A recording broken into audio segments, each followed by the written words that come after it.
Welcome to the Author's Corner. This is a special edition of the Author's Corner from the Own It magazine, as featured in Own It magazine. My name is Marissa Bloedoorn. I am your host tonight, and our special guest is Cherokee Grey. She is in the house. She is a writer from the Mid-East, residing in Atlanta, Georgia. Growing up, she had a passion for poetry and people, infatuated with love and conversation. Her public debut, called The Nefarious Triangle of Love, was released in 2022. Her style of writing is narrative, writing books from a narrative point of view, favoring fictional stories that are relevant to us all. Either you or someone you know can relate to trials and tribulations with loving others, family, friends, and lovers. Believe in the life that life is a journey, and we all have experienced a love story that will be with us forever, that we will never forget. In addition, she is a certified master life and relationship coach, guiding others regarding life, love, relationships, as well as life experiences. Taking center stage and owning it with me, without further ado, is Cherokee Grey. She is in the house. Hello, hello. How are you doing? Welcome. This is a special edition of the Author's Corner, and I'm super excited. We normally go live on Tuesdays, but we needed to get this author in front of you. So, talk to us a little bit about your writing experience. Say hello to our audience. Talk to us about your recently debuted book, and tell us, what are you incognito? All right. So, first and foremost, thank you for allowing me to be here today. It is definitely an honor. I loved your intro, it was simply fabulous. So, thank you. To everyone, thank you all for taking this opportunity to learn about Cherokee Grey. So again, I've been writing really all my life. I loved books, reading, writing, but I started out writing poetry. And the funny story is how I started writing books is I work in corporate America, and I had a procedure, and I was bored. I was like, oh my God, I'm Mm. tired of TV. I can't watch anymore. I've got to do something else.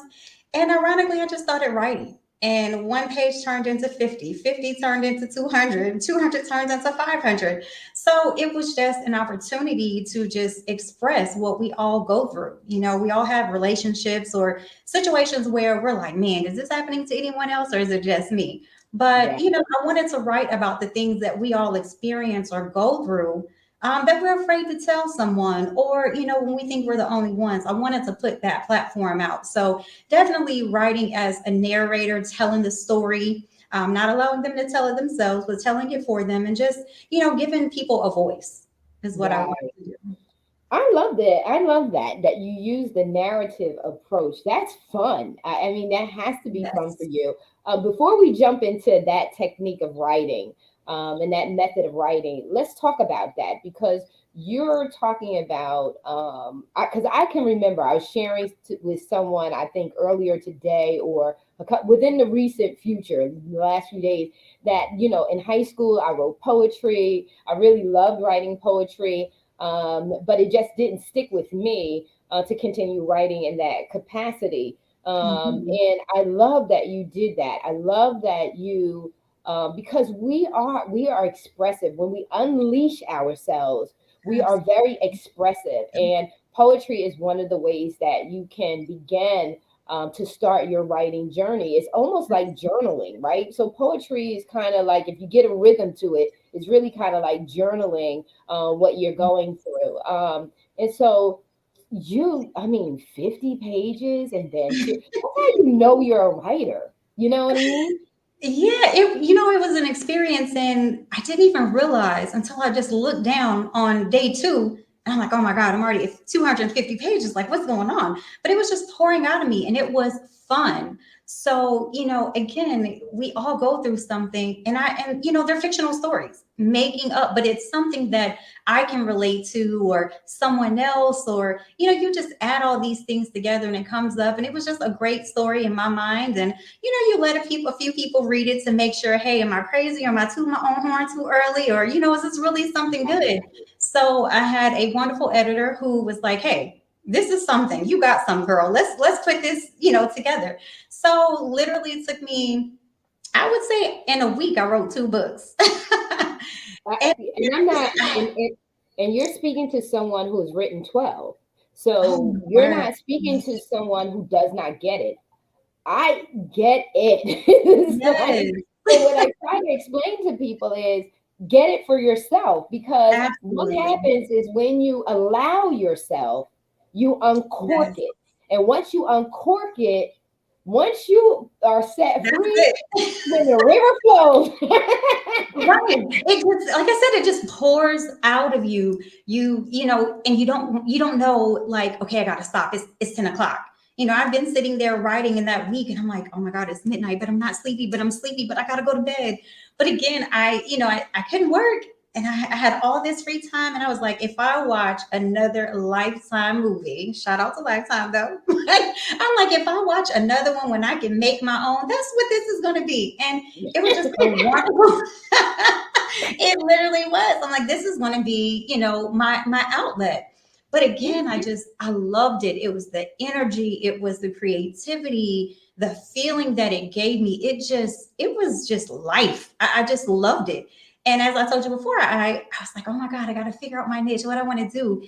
And this is one of them. I have many, but this is one of them. I love to write, and be an inspiration to someone, or to just be that vessel. Like, you need someone to relate to understand you. And we all have that one. But, if you're shy, this book, if you've been through something with a mate, this is the book for you. It's all about I love experience. it. Am I giving up too soon? Am I doing the right thing? It's got all of that good stuff in there. And so I had a chance to watch you and Angela. Angela viewed you. And hey, Angela. And Angela put the tag up. For Mhm. those of you who are viewing, check out the thread, because if you're interested in purchasing Cherokee Gray's book, please do so. The link has already been dropped by Angela Lewis, and she dropped it in the chat, so you can, in the thread, so you can go click, get the book, get the book. I mean, Indeed. um, enough of Lifetime. Right. You need a different scenario. Like, you need something that's different than what you're seeing on TV, and then also get connected. The one thing I love about writing and having a physical book is that you can escape. You don't. It's one thing for you to have it. For those people who love their tablets, God bless you. I like a book in my hand so that I could flip through the pages, Yeah. and really absorb it. And so, talk to me, because I didn't get a chance to see the book in advance. Tell us about the book. Is it one story? Is it a collaboration of stories, or? No, so the Nefarious Triangle of Love is a story. However, I'll give you a little hint. There is a part 2 coming soon. All Um, right, now. that's right. Feed you in, feed you in. But it is definitely a book about a young woman who is just living life. She's focused on work and school, and she's just well grounded, and she has a good foundation. She's been through a little bit. So she's like, oh, let me focus on school. And she meets that one. And it's like, oh my God, he's handsome. Okay, not worry about it. But then life just starts to change, and she gets to know him, and she goes through a little something. I don't want to give too much away, but she goes through a little something. And most of us sometimes we're like, oh, this is too much. But then you have some of us who want to give opportunities. So she just Right. learns how to deal with loving and struggling, and should I give up, should I stay? And she just felt like she was playing chess and checkers with her life. And it became, it's a story that you definitely want to Mm. read, because we've all been there, whether it's a relationship with your spouse, friend, whomever, family. We all go through something like, you know what, I think it's time to cut this person off. Like, is it really? Right. That's what she goes through. Right, right. You are so right about that. And I like what you said in your interview with Angela, how you shared about giving something time instead of just, Mhm. you had mentioned, and I forget what Angela asked you, but that is what struck with me was we cut off relationships too fast, I believe. Especially Yes. when we're older and single. I've Mhm. sat back and I've listened to women and men. And I've even had the experience too of meeting someone online, having a conversation with him offline. So he asked Mhm. me for my number. I was comfortable with giving him my number. And I can remember, and I just sat and listened to him.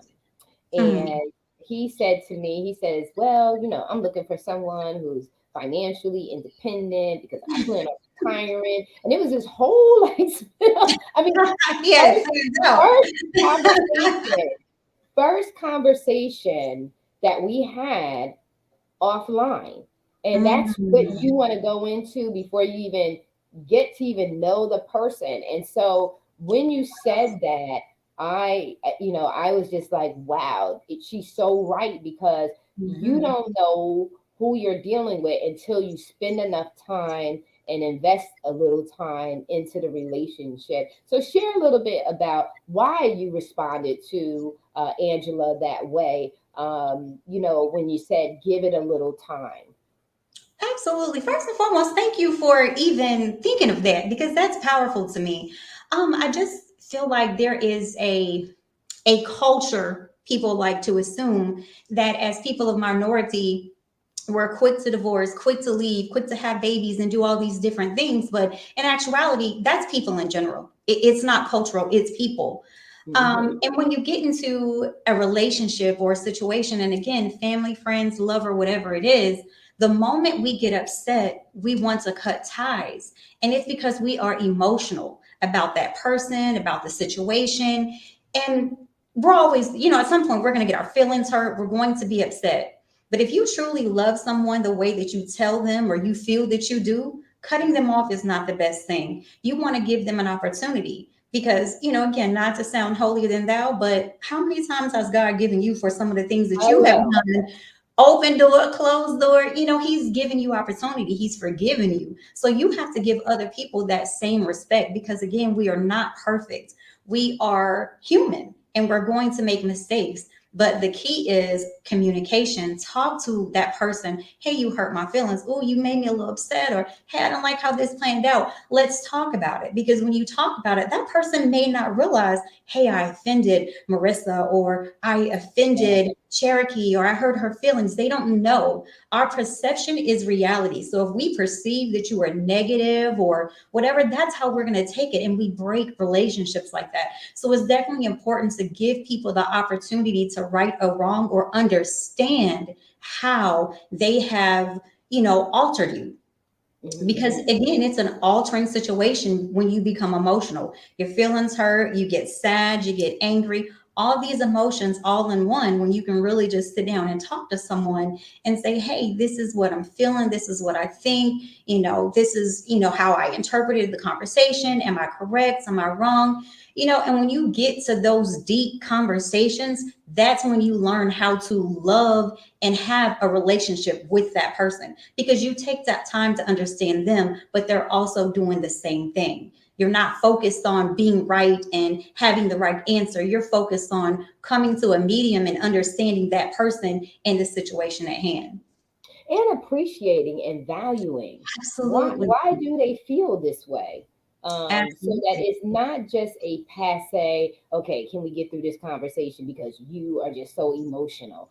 You really Hmm. have to have a desire to love the person, Right. and to love to make sure that they are emotionally healthy. I Right. think that that's what's missing in the relationship.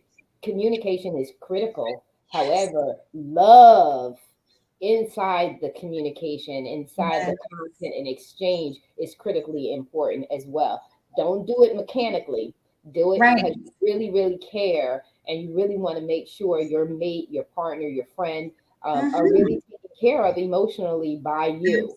Absolutely. They can take care, we can all take care of ourselves emotionally. There's nothing like having your loved ones care enough of you authentically to take the time to Yes. get to know you and how you function and operate. Maybe if we did a little bit more of that, we wouldn't Hmm. have so many people walking around depressed and feeling lonely. I think Absolutely. that's so Absolutely. I think that I that's so agree with important. that. And so, share with us again. The name of the book is. It is called The Nefarious Triangle of Love. And again, it's just a good story. It's something that we, again, if you haven't been through everything in this book, you've been through at least one thing, or you felt how she feels about this gentleman and some of the other things that come into play. And I'll refer back to my interview with Miss Angela, the queen herself. She said, you mentioned triangle. In triangle, that does mean three. So not only did she have and you know what? It's so funny because I was getting to that as well because I noticed that. Okay, I already knew that. I was like, what? Okay, so now we getting all mysterious and let me say it, freaky. And so talk about the triangle. That I will say this, it means three. So in some way, fashion, or form, there is a third party that comes into this entanglement and makes it a little bit more than what it truly is. So again, you've been in a situation where there's been a conflict or a person that really shouldn't be in your business, but they're in your business. Right. That's what this is. So it is definitely a triangle because there is love that is there, and it definitely complicates the situation. And it does when you talk about a trio instead of a duo. When you talk about a trio in any shape or form, whether it's someone that's a friend of one of the partners, injecting some information that could, put the relationship at risk, or you have a third lover. Whether that lovers, I know that people have entered into triangle physical relationships, and you go into that, and like I said, I listened to your interview last week with Angela. You go into that, but there's a lot of that you can't control when it comes to the trio part. That third party you cannot control. That is a variable that you have no control over. The lovers can have control over what they want to share or whatever to a degree, as they're protecting each other. But if you got that third party in there, you have no control over what they go out to the public and say and do and all this other stuff.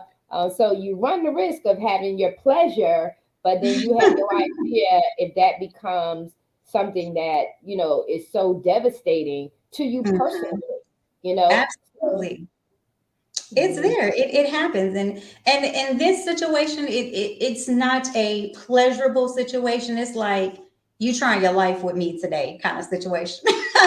She just keeps butting, people keep butting in, and that's the thing. We all have that. You have a relationship, and someone else, just butts into your situation or doesn't want to see you happy or want something that you can't have. We've been through it, and it's not fun. So again, I wanted to write about it because it does happen, and people think, oh, I'm by myself in this, and I'm just this emotional wreck, or I can't handle it, and you can, and you will. It's just patience, communication, and loving the right way. You mentioned someone said, oh, I want to retire, I want this.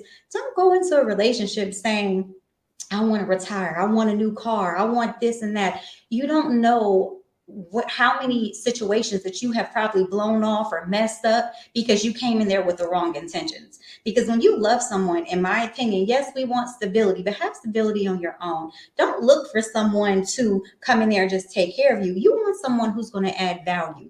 And that value may not be financial. It could be mental. It could be physical. It could be spiritual. And for anything else, I want someone who's spiritual. So when I choose, I have to choose right. I want someone who's right because I am the company that I keep to other people. Right. So if you hang out with these people who are money hungry, and if that's your thing, no judgment. That's not my thing. But when you hang out with these individuals who want something in life that you're really not on that same path, you start to kind of alter who you are. And I just can't give people power. And that's what I call it. I call it power. You can't have power over me to make me angry, to change my mindset, to change who I am. My opinions and are mine. And I am who I am. And I don't want someone to come in there and try to change who I am as a person. And relationships tend to do that. So if you don't choose wisely, you end up in a triangle or a situation that you may not be mentally or physically prepared for. And it can get ugly. And it can get ugly. And you're so right. We need to get Tyler Perry connected with you because the book can become a movie. Shout out Tyler Perry, I'm writing. We need the book to become a movie. Especially with Lifetime and all of that other stuff. Why not have some of us up there because predominantly Lifetime is Caucasian. It's not African American. And sometimes we need to have our own stories up there so that we can see our own reflection and Oh, connect yes. more deeply, and to see some resolution. So, Mhm. you got to get the book, people. I don't want her to talk about how the story goes or anything like that. But you want to get to it. But before we close out, I want to talk about your master life certification as a Mhm. coach, Mhm. and a relationship coach, and talk to the audience about, why did you decide to do this? And what's the need of it, and how if someone's interested in working with you, hearing what you've already said of your groundedness and your approach to relationships and understanding relationships, how they can work with you. Absolutely. So thank you for this opportunity. Definitely how I got into it is, as I said before, I love conversation. I love clarity. If I don't have clarity, it's a whole situation for me. And I just feel that sometimes we fail to provide our voice in situations. And again, it's not always with your mate, it could be with your family, your friends. And the importance was I had a struggle with my own relationships, whether it was a spouse or a friend. And for me, I would just shut down because I don't like confrontation. And I had to Mm, learn, I had counseling myself, and I'm like, okay, hey. So I had to grow and understand the importance of communication and listening and trying to be mm, understanding and viewing things the way other people view them. Because in my mind, it went A, B, C, D. But in your right. mind, it went D, C, B, A. And again, you're not wrong. That's your perception. So a lot of times when we have relationships, and again, any type of relationship, we're not always on the same page. And Yes. all the education I went through for myself, I learned a lot about people. And there was so many misconceptions about, cultural, African American or people of minority, we don't do this well or we don't do that. And I'm like, we do. The most important thing is that we have to understand it. And I wanted to give people opportunity to build on their relationships, to understand where they're falling short. Because some of us have been in a relationship where we're like, hey, you know what? I love this person, but it's not working out. I'm ready to walk away. But are you? Are you Mm-mm. really ready to walk away? Or do you want to understand why you're going through this, or why this person does this or that you don't like, and understand what those boundaries are, understand what drives them, what angers them, and allow them to do the same. So it was important for me to educate myself on doing that, not only for myself, but when I learned it, it was like, oh my God, I want to share this knowledge. I want to help people build relationships and not tear them down. And I have this thing where I love, if you look at older people, and I'm talking before maybe 60s, 70s, my parents, they finished each other's conversations. They know Mm. what the other is thinking. That is deep. That Yes, resonates that with is, me. girl. And I love it because it's a connection. It's a connection that is powerful. When you have someone who loves you, but not only loves you, they know you. They know what you're thinking, how you're feeling, and they can just add value to your life. Oh my gosh. They're Yes. not tearing you down for being different. They're not, they're trying to understand you. And once they do, you have this love that just exists beyond anyone else. And it's just amazing. So I wanted to be able to bring that out in people. So I definitely spent a lot of time educating myself, getting degrees, getting certifications and diplomas for relationship, because I wanted to be able to coach someone, but not only coach them, but coach them right, to give them, like I said, a voice to know why it's important to understand your mate and understand the relationship that you're in. Because once you take that little bit of time to understand, the listening becomes so much easier. Yes. Yes. What you're talking about is authenticity. Absolutely. It's real. It's not Mhm. conjured up. It's not Mhm. forced. It's Mhm. and it's a longing for. So, you know, when people can finish one another's conversation, they genuinely love each other and they're not Absolutely. worried about what people think. And I think today we have so many people that are worried about being vulnerable or looking vulnerable. And that's what love really is. It's about vulnerability. It's about being vulnerable in a safe space because you know the person truly or truly loves you. So you're not Mhm. worried about what anybody thinks. When you're operating in true love, you are not worried about what anybody thinks. You want to Mhm. protect the one that you love. Good evening, Regina. Thank you for chiming in. You want to protect the one that you love. So when you're listening, you're not listening out of obligation. You're listening out Right. of true love. You truly love the person and you want to make sure that you are doing right by them. That's true love. And we have gotten Mhm. so fake, fraud, and phony that we don't even know what real love is because Right. we're not real enough with our own selves. Absolutely. And that's where the problem is. Stop faking it. Stop wearing Mhm. masks. Stop pretending. And the Mhm. minute that you become real with yourself, you can Mhm. love people organically, naturally. You want to know what makes them tick. You want to know what ticks them Mhm. off. Then you want to make sure that you are the one putting a smile on their face, not a frown. You want to turn that frown upside down. Upside And you down. want to I'm give with them you. so that's what I want. And if listen, I want a Clyde to my Bonnie. If I can't Okay.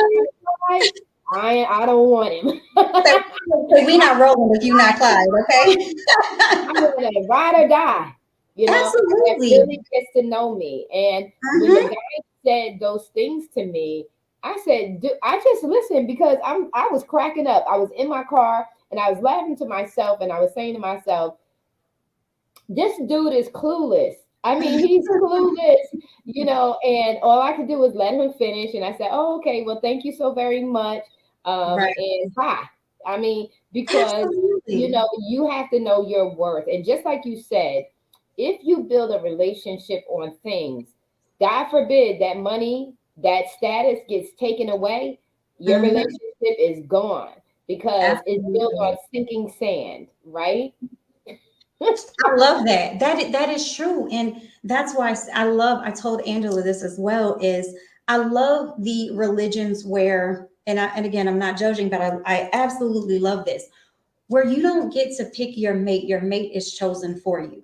And why Mm. that's so important to me is those individuals learn to love something inside of that person or something about that person, and it's not physical.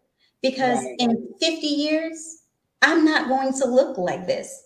You're not going to look how you are. Things are going to change. Whether Yeah. smaller, they expand, you get a wrinkle or two, you are going to change. So when you decide to say, hey, I'm going to give you some time, I'm going to, invest in you and us, you want to make sure that person is content with you changing physically, Right. because Right. we are going to change. And again, I wanted to touch on something you said earlier that was powerful. You said a safe space when Yes. communicating. I just want to go back to that. A lot of people don't understand you are safe talking to your spouse or your friend or your family, the ones that you can trust. You should have a safe space with those individuals. And if you know that you can't have a safe space with those people, those are the people that you need to kind of treat them with a long-handed spoon, because you can't confide in everyone, but you No. definitely want to confide in the ones that confide in you and love you, genuinely love you for who you are, because that's important, Mm. but again, until you know who you are and accept yourself, no one else is going to do the same thing. So you're able to have those situations where you say, hey, I'm going to invest in this individual because I think there's something there. Or, hey, you know what? What'd you say? Oh, retirement. And we just talk in 2 days. You are not the cat for me. Okay. Yeah. So Yeah. you learn to move on. But again, when you know yourself, you know what your standards are, you know what your expectations are, and you're able to clearly speak with people about that, so you can have a safe zone. So there definitely should be a safe zone when you're communicating with people that you love. Otherwise, there are limitations on your friendship or your situation, and you definitely want to have a relationship where there are no limits. I should be able to talk to you. If you're my friend, I want to talk to you about any and everything. And I want to feel safe doing it. No one's going to know my business, come tell me about my business. That just causes so much conflict. And it happens in relationships too, where we confide in other people or a family and they remember it, but you've moved on and it's just drama. So you always want to make sure you have a safe space. So I just wanted to touch on that because that was an eye opener. Safe space. It is, and it has to be a safe place. And we have to teach about safe spaces. So we don't really, that's not the norm. So in therapy or coaching, we understand that it's true because we're trained in it but safe spaces have to be taught to the everyday person about how I need to be able to feel vulnerable here. And you can teach your spouse that. You could teach your lover that. And you could teach your friends that. And the more that we teach people about not only these terms, but the vitality of it, how it's so important to make sure, understand you are safe. It's a non-judgmental zone. It's a listening, not response zone. I'm just here to listen and hear you out because we can go into that. We go into that because I'm getting ready to go in, and I just want to know because I am. That is the behavioral analyst in me. It's like, let's go in and let's teach them, but we need to talk more about safe spaces, especially when we're talking about people who are having mental health and wellness challenges, people who are suffering from depression. We have to have safe spaces for them to truly, authentically express themselves without you saying something back to them. You do not have to say anything in response. Sometimes you just need to be a listener. Don't have to respond and solve everybody's problems. That's not what we're here to do. Sometimes we really have to, and that's what the beauty about coaching is. We're not here to solve your problem. We're here to help you get to the clarity so that you know how to solve the problem yourself. And so I want them to know the book again, Cherokee Grey is Nefarious Triangle of Love. And you can get it on her website. They can get it on your website, correct? Yes, there, Amazon. I think Miss Angela posted the link in there, so it is definitely available. And I will add this: it is for adults. Okay, and I'll leave that there. Very good. Well, hey, if it's a lifestyle there, okay. If it's on the level of Lifetime, we know it needs to be an adult book. Absolutely. But I definitely want to plug that in there. Definitely not. You don't buy it for your kid, or definitely buy it for someone or yourself who you love to read and you like different things. So it's not just this lustful book. But it does tell a story, and there are some adult things in there, but it is definitely a page turner. And I believe that everyone will love it if they take the opportunity to purchase the book. Yeah, and so check her out. Check out Cherokee Grey at www.cherokeegrey.com. Just Angela did drop it in the comments, but it has been going across the ticker below us all night long during this whole interview. So make sure that you reach out to her, let her know that you saw her on the Own It platform, Own It Magazine and Publishing. Let her know that you've seen her here. This is on the YouTube channel, so you can follow Own It Publishing on YouTube. Just put in my name, put in the Own It, and we'll come right up and follow us there and get connected with Cherokee Grey. Let her know that you are interested in working with her in some capacity, or that you just want to purchase her book. And when you purchase your book from her website, I'm pretty sure they can get a signed copy, correct? They can indeed. They definitely can. Listen, that's the difference between going to Amazon or going to the author directly. You want a signed copy. Absolutely. A beautiful signed copy. Your own book that you will cherish and read it and await for April. You might see something great coming out in April if you like part 1. Yes. Oh, awesome. So we are so excited. So any closing remarks? Again, I just want to thank you for this opportunity, Angela, for posting all of the great details about Cherokee Grey in there. And you can definitely find me on all platforms at author_Cherokee Grey. And if you need a daily inspiration or a vitamin, please know that I post every morning something that will enlighten you any way, shape, or form. It's always something different, whether it's relationships, knowing yourself, loving yourself, understanding things. There's always something great on the platform every day. Oh, awesome, awesome, awesome. Well, thank you so very much for taking center stage and owning it with us this evening. This was a special interview, special time for the Author's Corner as featured in Own It magazine. We are out. Have an amazing, incredible week, people. We love you.